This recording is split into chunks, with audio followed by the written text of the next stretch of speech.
A few years ago, Michelle asked me if she ever had a chance to go to Vietnam, would I take her there? I said yes, never thinking I'd have to do it. But I don't make promises that I can't keep. As difficult as it was for Chuck, he understood why I needed to walk in my father's footsteps, to see with my own eyes where he died. When we walked up the path to that village where it happened, I felt like I was crumbling inside. I'd lived with those feelings of loss and grief for so long. They just exploded inside of me.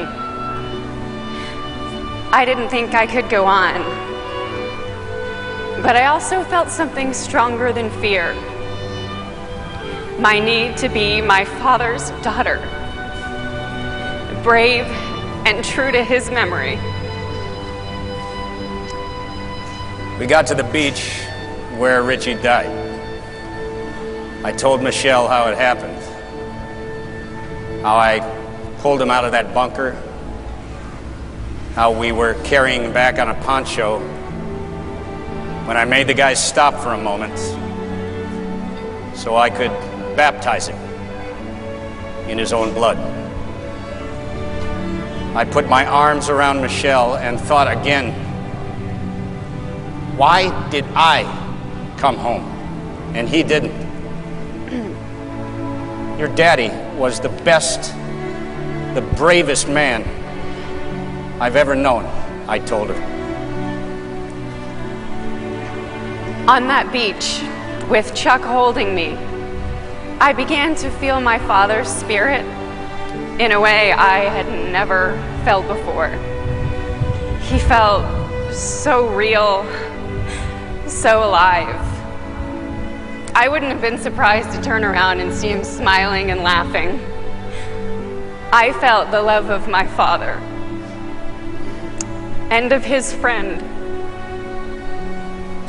My father hadn't died alone. He'd been in the arms of a true brother. I think at that moment, Chuck became my other dad. It wasn't until I was pregnant with my first son that I heard about an organization called Sons and Daughters in Touch for those who had lost a father in Vietnam. To finally find a community of others like me, to know I wasn't alone, well, it was like manna from heaven.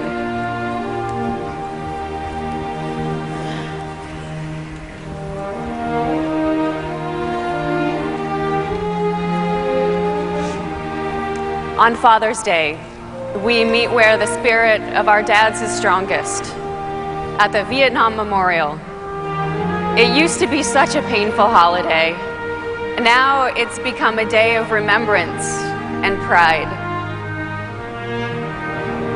When you etch the name, it's as if they're becoming live in front of you. I had a really lovely sense that that my dad was appearing to me.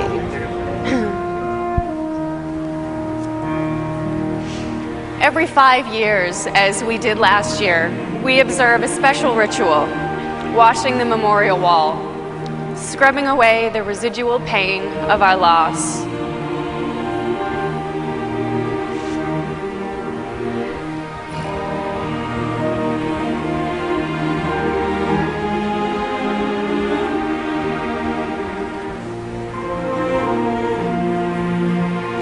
A lot of vets come to our weekends. Like Chuck, they give us a priceless gift. Their memories of our fathers. I know it hurts for them to go back there emotionally, but they do it for us. And they've given us our dads.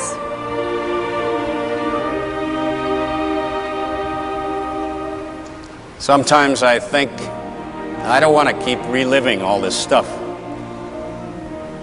But being able to share helps us too. We still miss our buddies. We still grieve for all the guys that we saw killed in battle. Richie and the guys were my family. When something happened to one of us, it happened to all of us. The sons and daughters referred to us as uncles. That's the neatest thing. It's just very endearing. Together we lay roses at the memorial, red for the dead, yellow for the MIAs, and white for the recent casualties of war.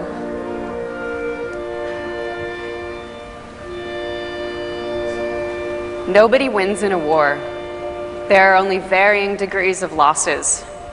From World War II to Korea to the Vietnam War, more than 200,000 American children have had to grow up without a parent. And today there's almost 4,000 children of a new generation who lost a parent to war in Iraq or Afghanistan. This weekend is truly a celebration of our fathers' lives. Together with our fathers' buddies, our love and their memories, our dads will live on in our hearts forever.